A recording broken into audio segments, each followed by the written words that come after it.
now we're dying as a system, as a national economy. I think we're dying as a nation. This video is brought to you by Reluctant Preppers.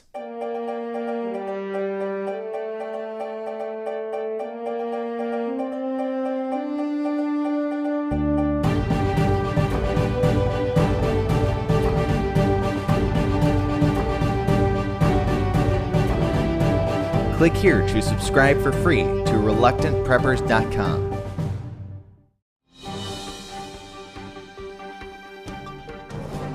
Hey everyone, this is Elijah Johnson with financeandliberty.com, and back with us today is Jim Willie, editor of the Hat-Trick Letter found on goldenjackass.com. Jim, thank you so much for joining us today.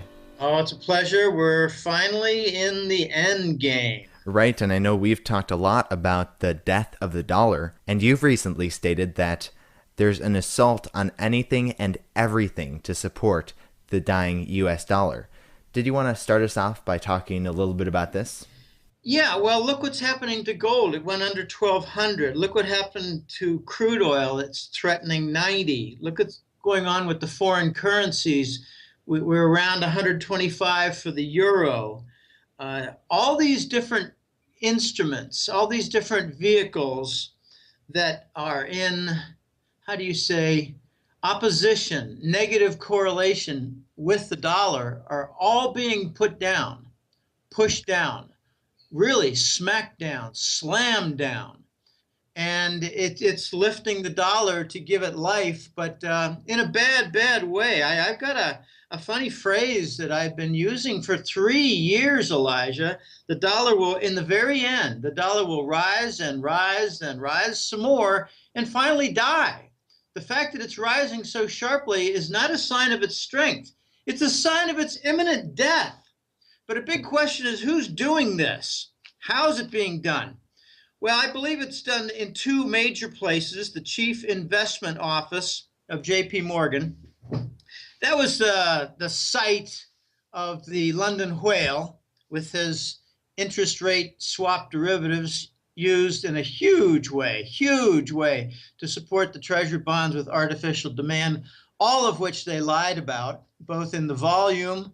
It wasn't 1 billion, it was about 9, maybe 100 billion in loss. And that's why bankers are flying out windows, because they don't want them to testify as to the losses that would undermine the treasury bond prestige, not that it has any left. The second office is the U.S. Department of Treasury and their Exchange Stabilization Fund. It's hard to imagine an office with more power than the Exchange Stab Fund, because it's involved in almost every market of the world for interference.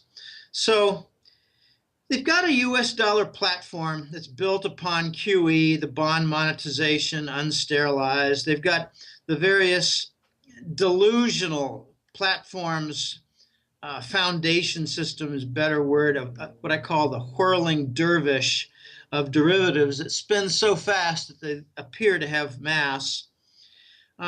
You really, at this point, you have the treasury bonds supported by interest rate swaps, and the entire world outside of North America and Western Europe in the process of abandoning the dollar.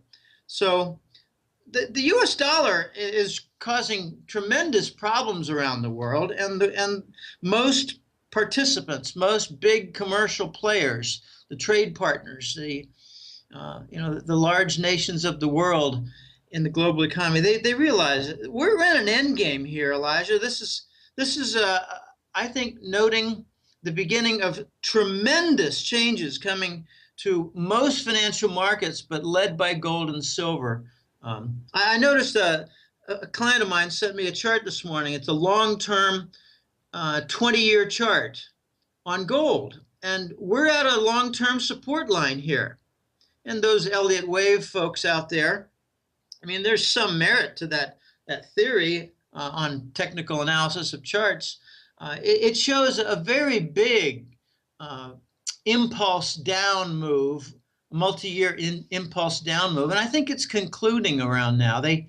There's a lot of talk that 1,200 is the firm absolute bottom, and I think there's a lot of merit to that. I think the Chinese have pretty much had enough mean, the Chinese are fed up.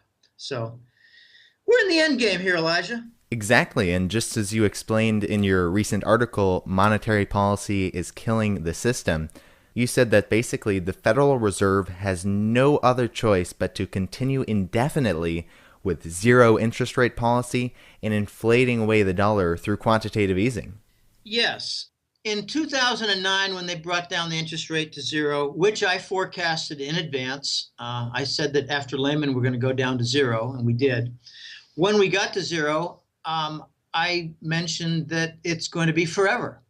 And Greenspan always thought, no, it's usually for 3, 4, 6, 8 months, and that's about the limit. You can't do that. Okay, I said, well, we're going to do it forever. I was called crazy, and here we are 4 years later, 5 years later, and it's still zero. In 2011, we got QE to infinity. I said when we first got it that it would be with many, many different stages of additional QE steps. And we had QE2, QE3, Operation Twist, and then the lies behind taper talk, which I called lies all summer long in 2013. And by September, that was proved correct. So now we have QE to infinity and a lot of justification going on as to why it must continue. So we have the U.S. government debt supported and financed by QE with unsterilized bond monetization. And a lot of people still wonder, what do you mean by unsterilized? Well, they're putting in 80 or 100 or 200 billion a month into the financial sector, and they're not removing anything. If they removed it, it would be sterilized. But by not removing it, it's unsterilized. The big banks are dependent on this 0%, Elijah. They cannot get away from it. They've got lots and lots of carry trade, which means they borrow the 0% on the short end and they invest in the bonds on the long end at 2 and 3 and whatever percent. And they put on leverage with the futures contract. Well, they can't get out of them. If the Fed raises interest rates, it's going to destroy the big banks in two ways. First, it's going to force them to unwind their carry trade with tremendous losses that gather at accelerating speed and what they call convexity. Their actual sales start feeding on themselves, and before you know it, the Fed will lose control. But the second way it would destroy the system is you raise interest rates and you take away the interest rate derivative feeder system. And its input is the free money. You can't take away the free money on the interest rate swap derivative. Otherwise, you remove the fabricated demand for the long-term bond. So they're stuck. They can't do anything about it. They're stuck at zero, and they're stuck at monetizing the bond, and they're stuck until they break the whole frickin' system, which is what is happening now. There are no significant buyers for the U.S. government debt. So they must keep the QE. It's the only buyer. The derivative actions, I think, would come very quickly. Fast rising treasury yields would come very quickly. Massive stock declines would come very quickly. I think the U.S. economy would implode if they took away QE and 0%. So this whole clean financial engineering system is a massive failure. Massive. We bragged about it in the 1990 decade, and now we're dying as a system, as a national economy. I think we're dying as a nation. Look what's happening with all the, craziness. War to defend the dollar, last resort of spreading Ebola, which the Center of Disease Control in Atlanta has a patent on. A patent? It means it's fabricated. It's a super virus. There's money to be made in this death. Anyway, I'm getting carried away. But it's all pointing that this stuck policy is forcing a breakdown in the system that's evident in the money velocity and money supply contrast. And so what is your perspective on the Fed is currently officially only printing $15 billion per month, but I know a lot of my guests say that that's probably, what the Fed officially says and what they actually do probably isn't the same, so they're probably printing a lot more. Would you agree? Well, yeah, they're liars. They lied about tapering. They lied about the duration of 0%. They lied that QE would be one and only. They lie about economic growth. They lie about price inflation. They lie about the labor market, job creation. They double count jobs. They lie that QE is stimulus. They lie about everything. They told us that they had 80 billion a month in stimulus. It's not stimulus, it's capital wrecking ball. They told us it was 80 billion a month, but they don't tell you about how they're backing up the derivatives. So I think it's more like about maybe 200 to 300 billion dollars a month. That's what I think it is. And it sounds like a crazy number, but notice that their number of 80 billion or 50 billion or 45 billion, it doesn't include everything. They try to delineate the treasury bonds, and they're trying not to talk about the mortgage bonds. All right, maybe they've processed a bunch of them already, and they might be close to finished, but I doubt it. I think they're left with a lot of leveraged mortgage bonds, these CDOs, collateralized debt obligations. They're leverage squared. They've got a lot of rubbish that they're redeeming for Wall Street benefit. QE is a better name, Elijah. It's a backdoor Wall Street bailout that the whole world resents. So I believe we got evidence of the failure for QE is the money supply having gone down fourfold since 2009, while the money supply has gone up 3.5-fold. All right, they call it stimulus. They realize things are slowing down, so they give you more stimulus, but it's not stimulus, it's a wrecking ball. So that's why I think we're guaranteeing a failure, a systemic failure. I think we're guaranteeing that we're going to get a breakdown in the system with bonds, government debt, with the currency, the dollar, rejection, and economics. The economic structure of the United States is completely falling apart. These derivative accidents are coming. And the low bond yields, by the way, they slow the economy. I mean, just talk to some of the elders that you know and ask them, how are you doing with your bank CDs? Well, gee, I'm not earning any interest on them. And to be honest, I have to cut back. I couldn't go visit my relatives in Florida because I didn't have the money because I'm not earning anything on my CD. I hear that from my father. I try to explain to him, you got a bunch of CDs, Dad, but you're not earning any interest. Meanwhile, inflation is raging. So you're losing money in a real sense, a real value sense. He says, yeah, but I'm not going to change anything. All right, people are stuck in their position. The only stimulus out there from QE is for speculators and for dead insolvent banks who really like the carry trade. Look, they got a guaranteed win. They borrow at the 0%. They buy long-term bonds, either the 10 or the 30-year. They put on leverage, and the Fed guarantees them with a wink. Don't worry, it's going to continue.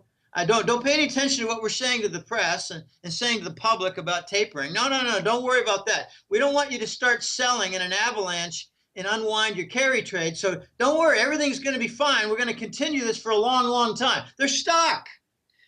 The big banks don't want to lend money to commercial clients. They don't want to lend money for the consumer, but they'll do some just to keep this thing running. Oh, guys, it's so pathetic. So money is leaving the system here, Elijah. Capital is being retired, but money is leaving the system, chasing gold. We're having record weeks here with gold and silver coins from the U.S. Mint. But an unfortunate thing is happening as people take different options. They're saying, gee, I don't want a CD. It doesn't pay me anything. Let's go get a few more percent with this junk bond or this muni bond or this other concocted bond that the Wall Street is selling, but it's got much higher risk. We're getting a repeat of 06, 07 with the subprime. We're getting a repeat. We're in worse shape now than before Lehman as to the debt situation, the leverage situation, and the insolvency. People are chasing yield just like they did those fractured subprime mortgage bonds where they lost 30 to 60%. They were chasing yield, and they lost their principal. This is not going to end well, and I think it's going to end soon. And you've mentioned that another thing that is leading to systemic failure is that the U.S. is experiencing an increase in the money supply at the same time we're seeing falling money velocity, which is basically the speed at which money is changing hands. So how does this translate into systemic failure? Well, how slow can the money velocity go before it pretty much is evidence of a flat line of a guy in the emergency room? I don't have the answer to that, but I think we're perilously close. Look at all the shut down stores in the malls. Look at the complete brick wall that the car sales have hit. If they've dragged from forward sales to make them current sales, and now there's no future. Just look at all the different evidence of tremendous pain.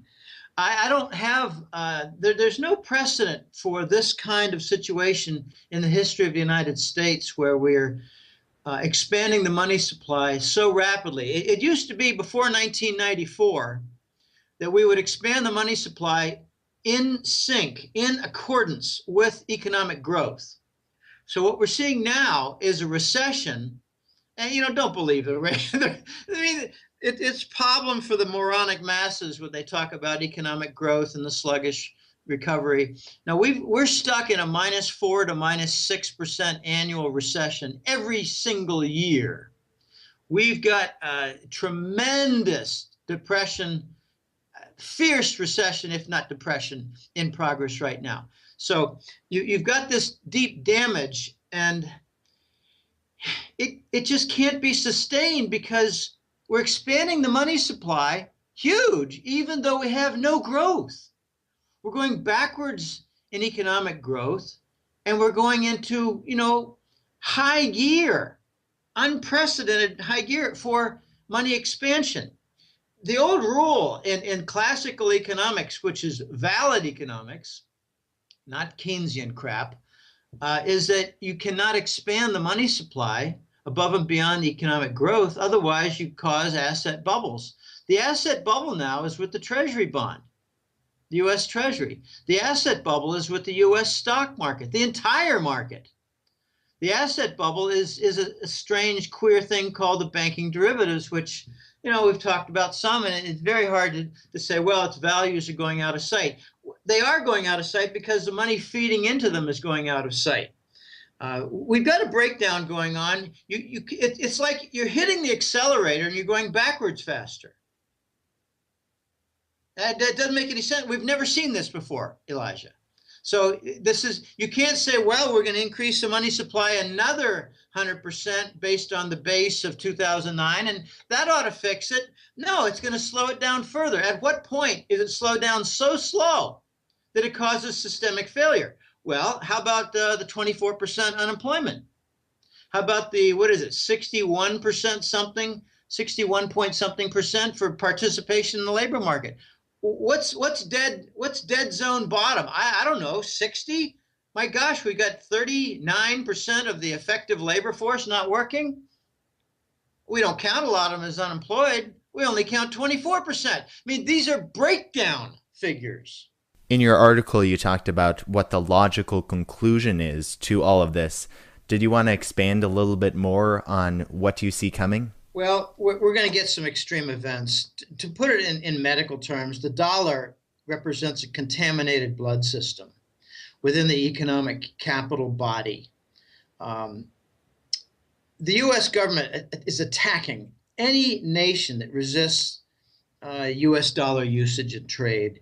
We saw it with Iran, and now we're seeing it in spades with Russia in their con game regarding Ukraine. U.S. attacked Ukraine, blamed it on Russia, slapped sanctions on Russia, and Europe is awakening to that. Eventually, the U.S. Fed will push the QE volume of bond monetization to multiples higher to cover the discarded U.S. Treasury bonds because the world is rejecting the dollar. And as they reject the dollar for trade settlement, they will not have as much need for the treasuries in their banking systems held as reserves, reserve assets for their banks. Just think of South Korea. Are they going to hang on to their treasury bonds in their banking system as their foundation reserves? Well, if they don't need them for crude oil and other big purchases, no, they're not going to. They're going to be diversifying. So as the U.S. Fed is forced to ramp up in a huge way the coverage for all the dumped treasury bonds out there, we're going to have a twin problem that won't be easily resolved. How will the U.S. economy be supplied for imports? I'm talking about not just energy with crude oil, not just home electronics, but automobiles and a lot of different things in the economy. If the world is not accepting treasuries and the dollar for trade, then how is the U.S. going to be supplied for all their import needs, which is 40 to 50% of the supply chain? It's going to be a new dollar. It's going to be what I call the Scheiss dollar, and Scheiss is German for shit. So it's going to be the new Scheiss dollar, and I'm hearing that it's going to have a blood red color, which is very appropriate for the Satanists who are running Wall Street and most of the U.S. government. It's going to be ugly. The new domestic dollar, they're calling it the Treasury note as opposed to the older Federal Reserve note. It's going to be rapidly devaluated. I'm hearing 2 steps of 30% devaluation. If you get 60, compounded, it's more like 65 or so percent. If you get a 65% or more devaluation, you're going to get a 200% increase in import prices. 200%. So this is what's coming when the U.S. government sees the rejection of the dollar and has to do something to assure their supply chain continuation for imports. Huge price inflation on the imports. As much development of domestic sources as possible, and it's going to be too late because the capital game is being ruined by QE. We're going to see price inflation, huge shortages in food, gasoline, and cash, like ATM machines, and civil disobedience, civil unrest, social chaos, people hitting the streets. And what you're seeing in Hong Kong now with demonstrations, that's coming, I think, to 10 or 15, maybe 20 American cities. In your article, you also talked about a return to a gold trade standard, and I know we've talked a little bit about this before, but did you want to expand on what you think the consequences would be to the global banking system using U.S. Treasury bonds as reserves? Yes, I kind of covered that as I went long-winded on the previous one, but as you get the global dollar rejection, it has enormous consequences. U.S. is going to see the dollar not accepted for trade. The U.S. is already seeing third parties not using the dollar for settling trade. For instance, between China and Russia. That's an obvious one. Another one is between Russia and Iran. They're not using the dollar. Another one is India and China. They're not using the dollar. I think you're going to even see China and Australia not use the dollar. They've got extensive Chinese yuan swaps in place, facilities in place. So as very little global trade is conducted in dollars, there won't be as much need for the global banks to hold treasuries. And as they dump the treasuries, the Fed is going to be under pressure to cover those dumped treasuries. We're going to see the Fed covering a great deal more than just the U.S. government debt, which is another lie. We had a statement a couple of weeks ago that just something like $570 billion was the deficit for the fiscal year of 2013. Well, what a grand lie. They had all kinds of adjustments in there. I got news for people. You cannot do adjustments on a full year. There's no seasonality in the full year. It's all internal to the year. If you just look at what was the debt at the beginning of the fiscal year and what was the debt at the end of the fiscal year, gee, a rocket science concept here. Well, it's a 1-point-something trillion dollar difference. Yet they called it 570 to fool the idiots out there. And to fool the people, well, no, to supply the people who like to continue in fooling the people. They want to supply Wall Street with some data that they can send to their client base and say, look, the Treasury debt, the U.S. government debt is improving. It's improving. It's narrowing. It's good news. Yeah, we're really right.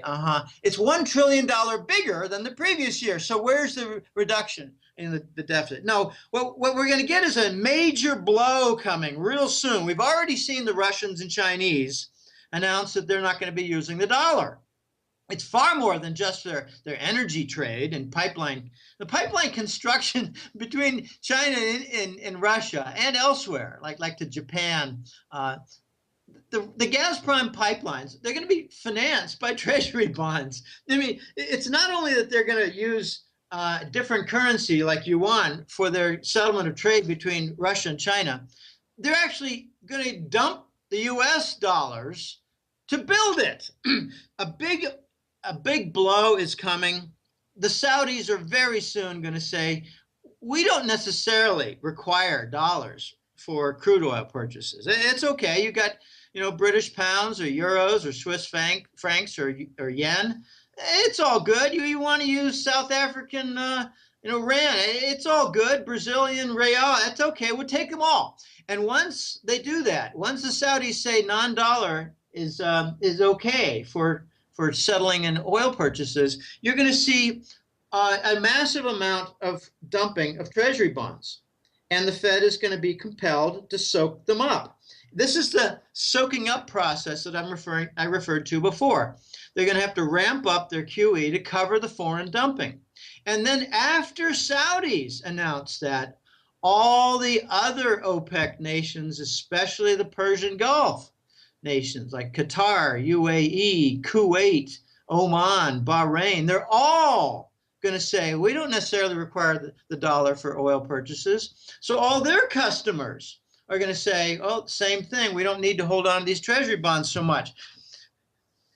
Then you're just going to get a second wave of giant volume that the Fed is going to have to soak up. The Fed can manage the dumped treasury bonds. The Fed cannot manage the import supply chain. Nations of the world are going to say, we don't want your treasury bonds anymore for these finished products and raw materials, commodity. We're not going to supply the U.S. economy with finished products and raw material for treasury bonds. We've done it for 30 years.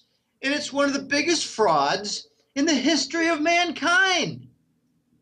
We've exchanged $4 to $5 trillion worth of finished products and raw materials coming into the U.S. economy, paid for by fraudulent treasury bonds that we have no intention of redeeming. We're covering them with hypermonetary inflation, and the world is objecting.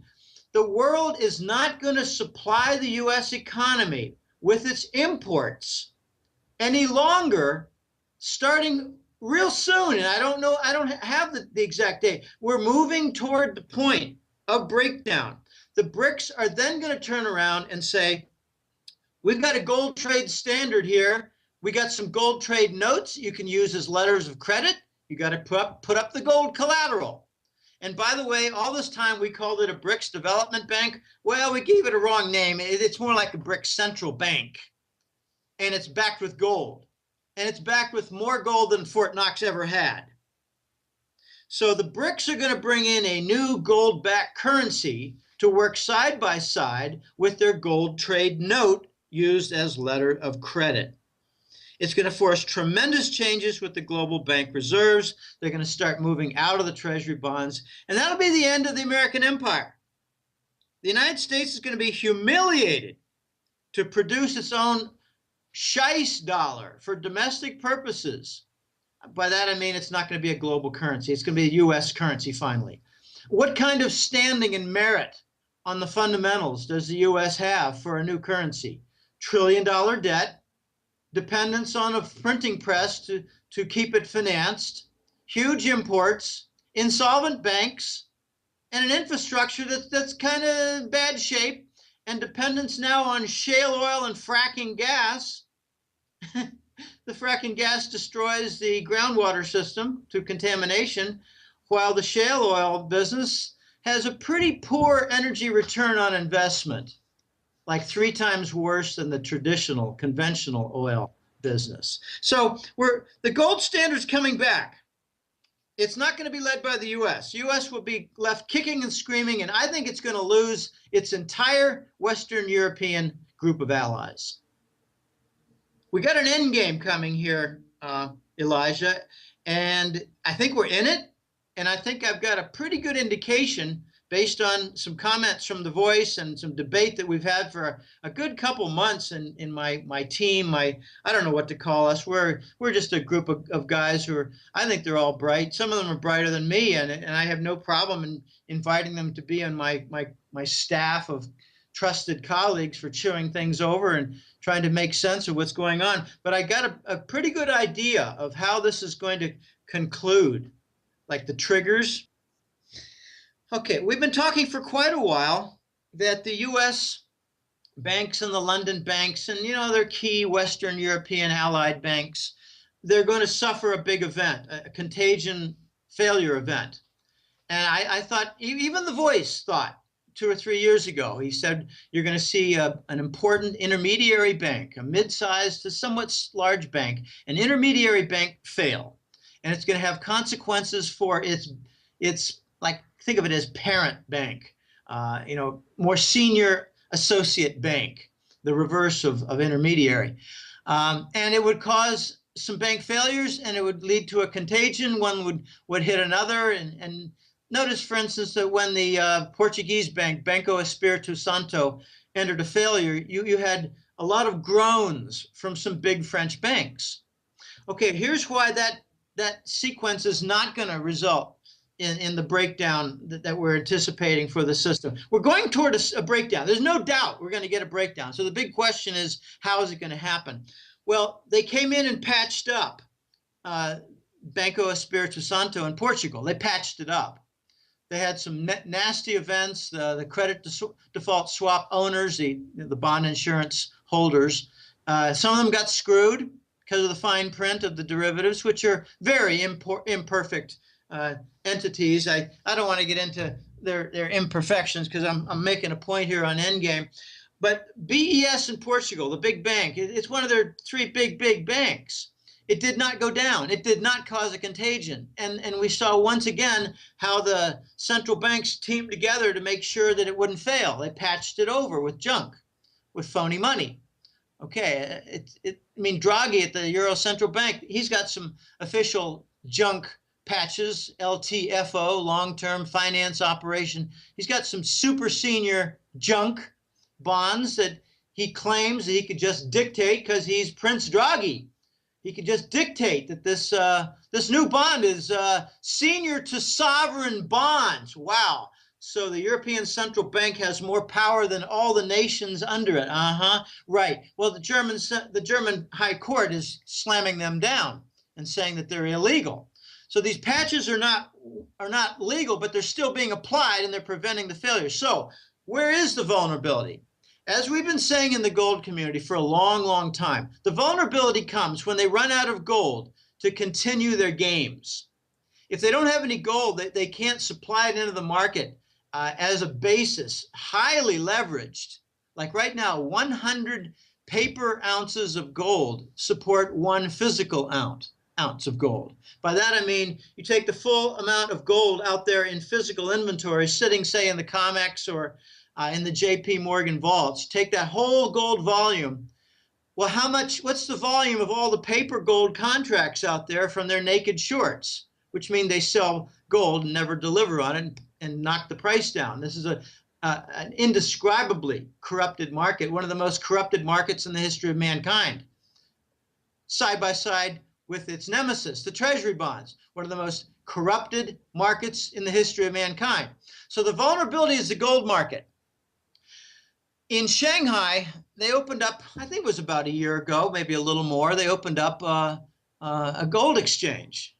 And it's been trading briskly, and a lot of attention has come to what's the difference between the gold price in Shanghai versus the gold price in New York and London, and that premium has been monitored closely. Well, now a big event has taken place. September 22nd, the Shanghai Gold Exchange opened up, and they are actually settling in gold. They have gold contracts settling in gold. They have silver contracts, futures contracts settling in silver. They're settling honestly in the metal. Well, they're running out of silver, and they're very low in gold. And the rumors are out there that the Chinese are going to pull the plug on all the different futures contracts that they're holding in a long way, meaning they're the holders for delivery. They're not the naked shorting pouncers on the gold price. They're the buyers of gold with long contracts.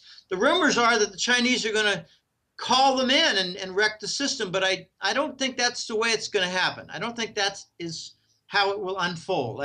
I think instead this is handed to me on a platter. I'm very grateful for the Voice, who's a brilliant man, very well connected, a generous fellow, a witty fellow. He said, no, what China's going to do is very clever, very indirect, an assault on the Western financial system, but done in a way that they will never be harshly criticized. It's not like they're going to Chinese, okay, here would be a harsh way. Oh, they just pull the plug on a couple of big European banks and, close the door on a London bank and just force them all into a failure like JP Morgan and Goldman Sachs did to Lehman. That's a dishonorable way. They're not going to do that. What China's going to do instead is just to say, we're repricing the gold contract. We're repricing it at, I'm just going to make something up because I'm being told at least double. We're going to reprice the gold price. We're going to reset the gold price to $2,800 to $3,100 per ounce. We're going to reset the silver price to $50 to $60. That will alter the ratios nicely. They're extreme, the gold-silver ratio. And with this, let's just call it 3,000 gold and $50 silver. With these new prices, the New York and London folks are going to go into a panic. And they're going to say, what are you doing? This is ridiculous. The world should not pay any attention to what Shanghai is doing. And Shanghai is going to say, F you, New York and London. This is the gold price globally. This is the silver price globally. If you don't like it, then arbitrage it. Take all your ample gold supply, acquire it in London, and sell it in Shanghai. If you have any. The reason they're going to do this is that London doesn't have any. I was told by the Voice that a team of very old Chinese families and other Asian families have been draining 1,000 tons of London gold per month since March or April of 2012. I can't remember the exact start date. We're talking 30 months later, 30,000 tons of gold have been removed from London, which I believe has been supplied by Basel, Switzerland, and the Vatican to some extent. So the point is the point of purchase, the point of draining is London, but it's being supplied. So it's like the whole Western system is getting a blood drainage from the artery in London. All right. They don't have any more gold left. They've got minuscule amounts gold left, or Basel has said, we're not going to give you any more. We're not going to lend you any more, lease you any. Vatican might say, this is the end of what we're willing to do. China, I think, is realizing that this endpoint is approaching, and they're about to reset the gold price to double and reset the silver price to triple. As they do so, they're going to invite London to arbitrage it. They won't be able to because they don't have any gold. They won't be able to because they don't have any silver, not for a long time. And then comes the derivative problems for the West. London is going to have to admit we're seeing a crisis in the Forex derivatives. They link the major currencies to the gold price. Well, if you reset the gold price to double or more, then what you're doing is you're altering the gold-dollar ratio. Well, there are derivatives that are involved with that, big contracts. This is how they suppress the gold price. So the shock wave will just slam the Western financial structures and put them into a panic. They will call the Chinese criminals. They will call them disruptive. And the Chinese will come back with their honorable statement. Unlike JP Morgan and Goldman Sachs in the Lehman era, the Chinese will say instead, we just want a fair gold market. We just want a fair silver market. Deal with it. Right. And I mean, right now, as we've talked about, it seems like the gold and silver markets are not fair. It seems like they're being suppressed. In the past couple weeks, we've seen the precious metals seem to get smashed. Silver is actually around $17 and gold is around $1,200 now. What is your perspective on why we've seen gold and silver go down significantly in the past couple weeks? To support the dollar, as we opened the discussion with. Slam gold, keep the dollar lifted. Slam gold, and keep the treasury bond elevated, the biggest bubble in the history of mankind for assets. This is going to go down in the history books. We're seeing the end game, and I don't think we're at the beginning of the end game. I think we're in some early to middle stages of the end game. I was told that the entire Ukraine war was brought about because the U.S. resisted precisely this sort of thing that was going to be done with 50 nations. 50 nations agreed to a currency reset. They didn't want to say a gold standard return, so they called it a global currency reset. The global currency reset was going to cause a doubling in the gold price, but we got the Ukraine war instead. So the U.S. had a trump card they played. They basically slammed their fist on the table, and all the contracts flew to the floor. And I learned something else in conclusion here, Elijah. Why did Germany in 2011 demand a repatriation of their 330 tons of gold from the New York Fed? Why in 2011? Why then? I think I know the answer. It was provided to me from The Voice, who has some German contacts. He has a lot of contacts in Central Europe. Apparently, in early 2011, the U.S. government, State Department, and probably military entities, who knows who controls whatever in the U.S. military anymore. I think it's Langley. I think we've got not only a narco government at the executive, I think we've got a narco military with the Joint Chiefs. I'd like to see them a little more honest, but I don't think they're going to defend the Constitution. Anyway, back in early 2011, the U.S. government gave a briefing to the German government of their plans 2 to 3 years later for Ukraine. This was in 2011. The plan was to capture Ukraine, divert and obstruct Russian energy supply, and prevent a joining, a merger of Russia with the grand Eurozone. Prevent the Eurasian trade zone from coming to be, just like George Orwell talked about in 1984. Eurasia versus Oceania. U.S. and Britain, remember, we rule the waves. Churchill even said, no, we're not part of Europe. We're part of the ocean. There's your comment. I mean, that's George Orwell's concept. So the Germans heard that the U.S. wanted to interrupt any joining of Russia with Europe, wanted to obstruct the Russian energy. And the Germans said, are you out of your minds? We want our gold back, you fools. Okay, that's the proximal cause for the Germans requesting their gold back. Okay.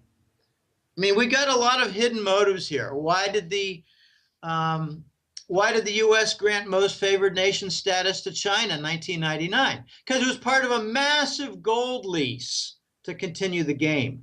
These things have background, hidden, proximal causes that we're not told about. Why was Kennedy killed? Because he wanted to go back to the gold standard, silver certificates. Why was Garfield? Why was McKinley killed? They wanted to go back to the gold standard. Why was Lincoln killed? He wanted not to use London bankers to fund the Civil War. Instead, he went to the greenbacks. This is sad what's going on. We're in an end game. You cannot have in the COMEX what has been going on for 2 years to continue much more. They forbid gold settlement, delivery of metal bars for gold futures contracts. They've been forbidding them for 2 years. If you don't like it, what they have instead is cash settlement, cash equivalent. Well, they set the price and they give you the cash. So they're cheating you, they're defrauding. on the settlement for the contracts while they're defrauding on the price of what they're settling. If you don't like the cash settlement for the COMEX and you make a big deal out of it or you file a lawsuit, they'll ban you from the COMEX forever. And you can't participate, say, in crude oil contracts or copper contracts or, who knows, aluminum. Now, this is an end game. We're reaching the very end, and you're going to get some consequences because foreigners are not going to supply the U.S. economy with imports in exchange for treasury bonds, while the dollar is just not going to be used much in global trade. These are end game traits. They're huge billboards on the end game. And I think I'm in front of a few things. I'm very fortunate to have The Voice and a couple of other really strong sources. Two former London bankers are on my team. One's still working in London, one's moved on, he's working elsewhere, but tremendous experience and contacts and ability to perceive what's going on, to read what's happening. One of them told me about the Belgian bulge. He said the Belgian bulge, which shows a huge $400 billion increase in treasury bonds, that's the BRICS posting their treasury bonds for sourcing gold for their central bank, the BRICS central bank. There's a lot of hidden things going on, and I try to uncover them and put them all together, and I think I make pretty good sense of what's happening. It's not easy. Many other newsletter writers are focused on the COMEX, and their second focus is on the COMEX, and their third focus, and they're missing a lot of what's going on about the Eastern developments.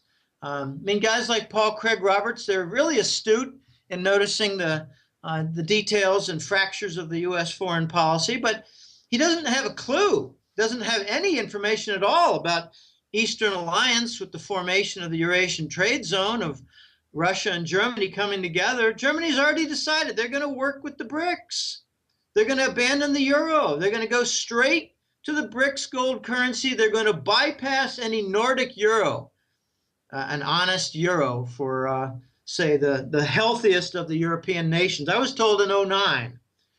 This is something The Voice had heard, and he thought it might happen, but they're going to skip the Nordic euro. The four nations involved are Germany, Austria, Netherlands, and Finland. They were going to break away from the euro and say, you know, the South, you can go to hell. You're all broken and bankrupt anyway. We're not going to support you anymore. Well, they're not going to do that. Those four nations are going to embrace the BRICS. They're going to become BRICS associates. They're going to adopt the gold standard, the gold currency, and engage in gold trade. I mean, gold trade settlement with trade. They're going to settle their trade, you know, bilateral trade, two nations, in gold. They're going to use intermediaries for gold. They're going to put up letters of credit in gold. We got to return to the gold standard. The U.S. interrupted it with the Ukraine war in February, and my forecast, new one, it's a revised one because I was wrong in my June forecast of a Ukraine collapse. My new one is December. Their harvest is going to be a failure. They planted 80%, but I don't think they have the diesel. I don't think they have the trucks. I don't think they have the farm equipment. I don't think their roads are ready. Too many broken bridges and highways that are disrupted. I don't think the men are available. A lot of them are dead. I think we're going to see a failure in Ukraine. We've already got a truce between Ukraine and the UE.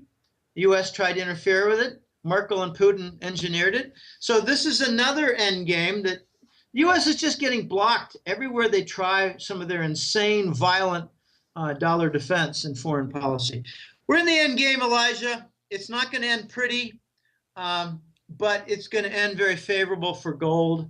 I'm really looking forward to the reset of the gold price and silver price. I'm really looking forward to more London and New York bankers flying out of windows. I'm really looking forward to insolvency being declared as bankruptcy for London and New York banks. I'm really looking forward to the end of the dollar, but I'm not looking forward to the consequences of the new Scheisse dollar. It's going to have its satanic symbols, to be sure, just like the $1 bill has. The pyramid with an eye is a Masonic Satanist symbol. There are more symbols in there, like 13 bricks. 13 bricks are the 13 houses of the Masons. They like to give their symbols in front of your face and tell you that they don't mean anything while they smile with each other. We got Satanism laced through the entire U.S. government and banking system and energy industry. This is not mild stuff. It's now laced through the Hollywood music industry, Satanist symbols. It's sickening what's going on. We're at the early stages, middle stages of the end game. Don't be distraught by the low official gold price, because if you want to buy, say, $30 million worth or $150 million worth of gold, you're not going to get it at 1,200. You got to pay up. What does that mean? It means their price is false. Doesn't mean anything. I don't care what their COMEX price is. I don't follow it. Honestly, every 2 or 3 months, Elijah, I check what the gold price is. I'm busy working on what the Eastern Alliance is doing. I'm busy looking at what the BRICS nations are doing. I'm busy looking at how Ukraine is not going the way they want. I'm busy looking at the Gazprom. Serbia just announced today they're going to continue with Gazprom's South Stream pipeline, even though pressure from the U.S. government to block it. We're pressuring Serbia. U.S. is pressuring Poland. U.S. is pressuring Bulgaria. U.S. is pressuring Hungary. They're all going to give lip service to the U.S.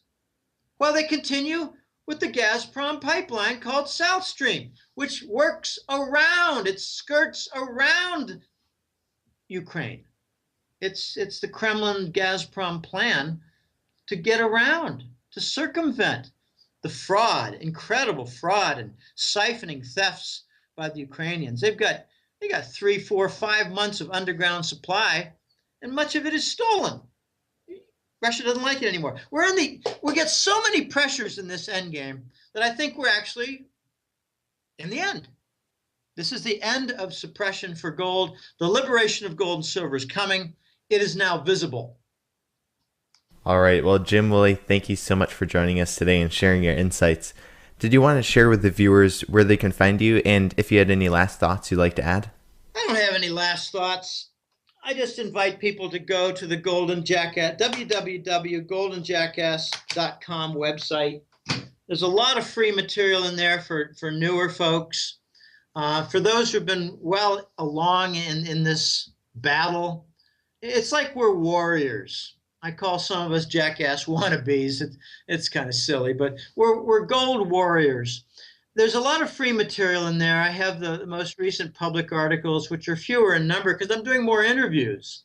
I'm getting a lot of invitations. I actually have to turn down some of them. I won't go into reasons why I choose not to do certain and to continue with others, but I will say that I'm really happy to see what's going on with your website. I think it's called Finance and Liberty. I'm really happy with that. So the free web page on goldenjackass.com website has the free articles and links to podcast type interviews. There are a lot more interviews lately and a lot fewer articles, but that's okay. It's okay. It just means that my message is getting through and being accepted more and being realized as high reliability, as opposed to some of the junk forecasts that you've had all over the place. So the hat trick letter is the product. It's what I'm selling. This is not exactly shameless promotion of the hat trick letter. It's I think a generous promotion of the hat trick letter, where I not exactly donate, but I explain a lot of things to listeners. But I invite people to sign up for the hat trick letter, which has 2 monthly publications: the higher level global currency war. I got that wrong. The global monetary war. You hear global financial crisis. Okay, I cover that. It's the report is the Global Monetary War report. High level things, big battles, high level. And the other report is the gold and currency report, which is lower level battles, street level battles, like, coin demand and a lot of things like that. Competitive currency devaluation, central bank stuff. I have central bank topics in both reports, but the higher level things in the money war report and the lower level in the currency report. So I invite people to go and learn some more, check out some other interviews, sign up for the newsletter. I think you'll be amazed at how much detail is in the newsletter. They're a lot of work. They're easily 2 sets of 50 hours per week. A lot of lead up time. I spend a lot of time on each report. There are 100 hours of work per month for the pair of reports. And I'm working right now on the October reports. So as I put down the phone here, I will be working again on my report. Today, Serbia announced a continuation of Gazprom's South Stream pipeline. That's a story that I'm integrating right now, right before I took the phone call. So there's a lot happening every single day. There's an acceleration of events. And one of the hardest things, Elijah, for the writing reports is, well, what do I omit? What can I not include for space limitations? Well, I try to make occasionally a new special report and take something out, but only for standalone kind of topics and stories and analysis. So I invite people to go to goldjackass.com, read around, sign up for the newsletter. You'll be very pleasantly surprised. And take a look, for instance, if you're on the fence, take a look at the forecast web page. I got a button for it. It's lots and lots of very important, critical, correct forecasts. I got a couple things wrong, but I got over 20 things right. And I think I'm running well over 80% on correct forecasts. I missed the Ukraine failure in June. I have to update that. So I got 3 failures, 3 wrong forecasts. It's very intriguing what's happening. It would be more fun if it weren't so tragic. I'm amazed that so many Americans are still walking in a fog. Many are realizing that something's wrong. They can't put a finger on it. They don't realize that the chemtrails are for genocide. They don't realize that the Fukushima was an intentional event done by the U.S. against Japan when they wanted to work on a regional non-dollar currency. They don't realize that the California drought is engineered. The Doppler graphs show streaks like walls. Those are not natural.